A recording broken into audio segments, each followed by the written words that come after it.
A deceptively simple question, yet it is the key to understanding relativity. Is time universal? In other words, is there an audible tick-tock throughout the galaxy? The answer, my friends, is no. Time is not absolute. In fact, for us believing physicists, the distinction between the past, present, and future is but a stubborn illusion. Close your eyes. To truly grasp the idea of time, we must take a step back and ask, what is light? So, journey with me to the sun was Albert Einstein, right when he predicted that we would never be able to see the very beginning of our universe. For 100 years, the question has been at the back of every astronomer's mind. Now, the James Webb Space Telescope has peered back over 13 billion years into that primordial darkness using Einstein's own theories to do it, and it found, well, it found something that looked like emptiness. But what are we really seeing here? Is it really a void? And could this discovery of nothing actually be the most important discovery of all? It turns out the Webb telescope has found a shocking fact that both proves Einstein was a genius and at the same time challenges everything we thought we knew about how it all began, the universe we thought we knew. So to understand why finding this emptiness is so profound, we first need to remember what we expected to find. Our best scientific story, the Big Bang model, gave us a very specific picture of the early cosmos. For the first 380,000 years, the universe was an impossibly hot, dense soup of particles. Light was trapped, endlessly bouncing around. The entire universe was opaque, a cosmic fog thicker than anything we could imagine. Then, as the universe expanded and cooled, protons and electrons finally came together to form atoms. This event, called recombination, suddenly let light travel freely for the very first time. This is the oldest light we can see, the cosmic microwave background, but right after that first flash of light, the universe went dark.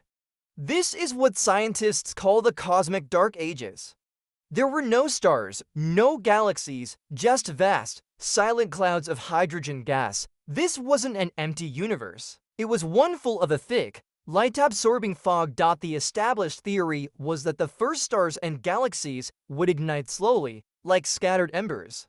Their radiation would start to burn away the fog, creating little bubbles of transparency. Scientists believed this was a slow, uniform process. They expected to see a consistent foggy landscape with tiny galaxies struggling to burn through the haze. This was the timeline. We had the bedrock of modern cosmology. And this is precisely what the James Webb Space Telescope was built to test. Now, before we get to what Webb found in that darkness, we have to talk about how it was even possible to look. The light from the dawn of time has been traveling for over 13 billion years. And as the universe expanded, that light got stretched into the infrared spectrum. That's why Webb is an infrared telescope. But to see the absolute earliest corners of the cosmos, astronomers needed a trick. And that trick came from the very man who thought looking that far back was impossible, Einstein. Over a century ago, Einstein's theory of general relativity changed everything. He realized that massive objects don't just sit in space. They literally bend and warp the fabric of space-time around them. Think of a bowling ball on a trampoline. The heavy ball creates a dip, and marbles rolling nearby will have their paths curved. Well, Einstein realized that light must also follow these curves. This means a massive galaxy cluster can act as a giant natural magnifying glass. Light from a much more distant object passing by this cluster gets bent and magnified. It's called gravitational lensing. With its incredible sensitivity, Webb has captured images of this that are so perfect they almost look artificial. It's shown us Einstein rings, where light from a distant galaxy is warped into a near-perfect circle. These images are a direct visual confirmation of general relativity. We can see space-time bending. This isn't just a cool visual effect. It's the most important tool we have for studying the early universe. It lets Webb push past its own limits and peer into the era that was supposed to be hidden from us. Einstein, in his genius, had given us the key to unlock the very epoch he believed was sealed off. So, armed with Einstein's cosmic lens, astronomers pointed Webb toward the farthest reaches of time. They were looking for the faintest, reddest smudges of light from the first galaxies fighting against the cosmic fog, and they found one in particular tiny red dot called Jades-GS-Z13. We single quote, re-seeing this galaxy as it was just 330 million years after the Big Bang. This places it right in the middle of the era when the universe should have been almost entirely opaque. According to all our models, the light from a galaxy this young and small should have been swallowed up by the thick hydrogen fog around it. Seeing a specific type of light called Lyman alpha emission would be like trying to spot a tiny flashlight beam through a mile of dense fog. It just shouldn't be possible. But when the team analyzed the light from this galaxy, they saw it not a faint flicker, but a clear, bright signal. The flashlight was shining through the fog as if the fog wasn't. Even there was only one way to explain this.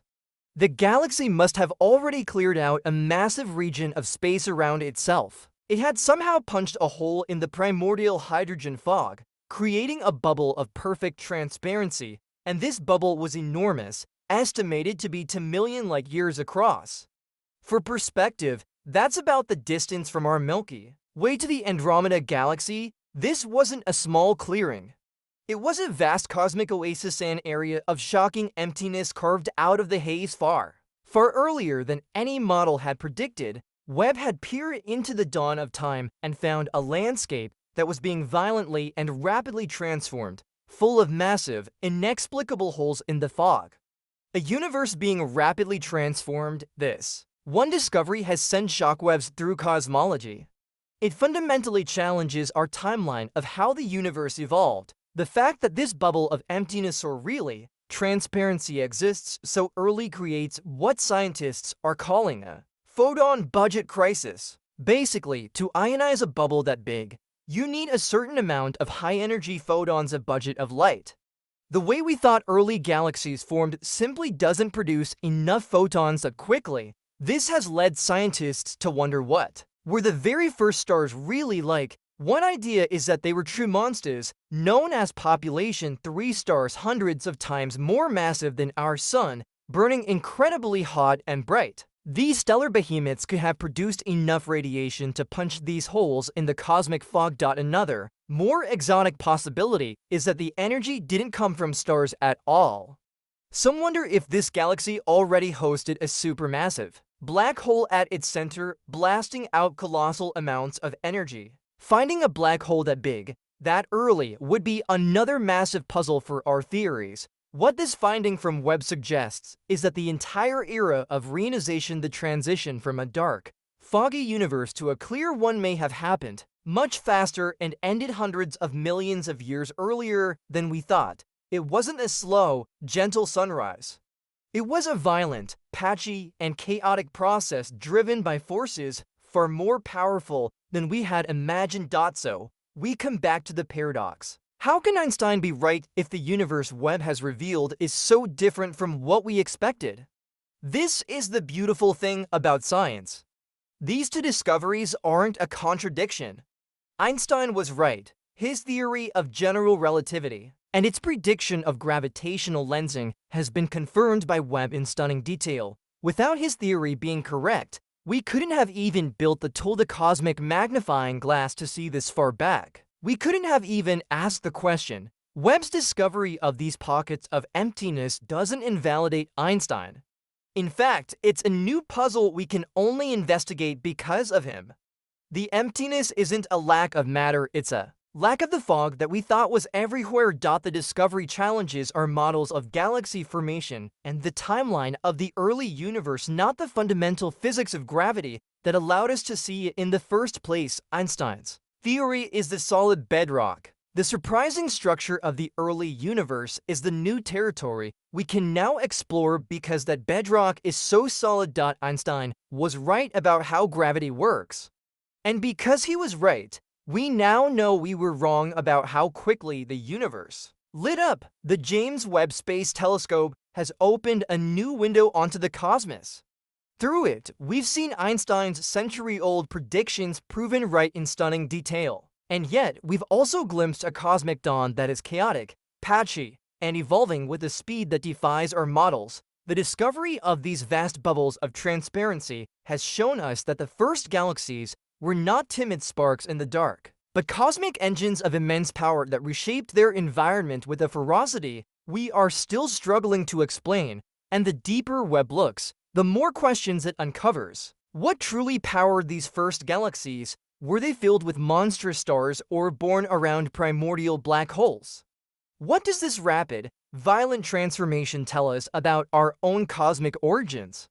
These are the questions that will drive astronomy. For the next generation, we thought we were searching for the edge of the universe, but instead we found the edge of our own understanding. The journey into that beautiful confusion is just beginning. The universe is constantly revealing new secrets, and each discovery leads to even more profound questions.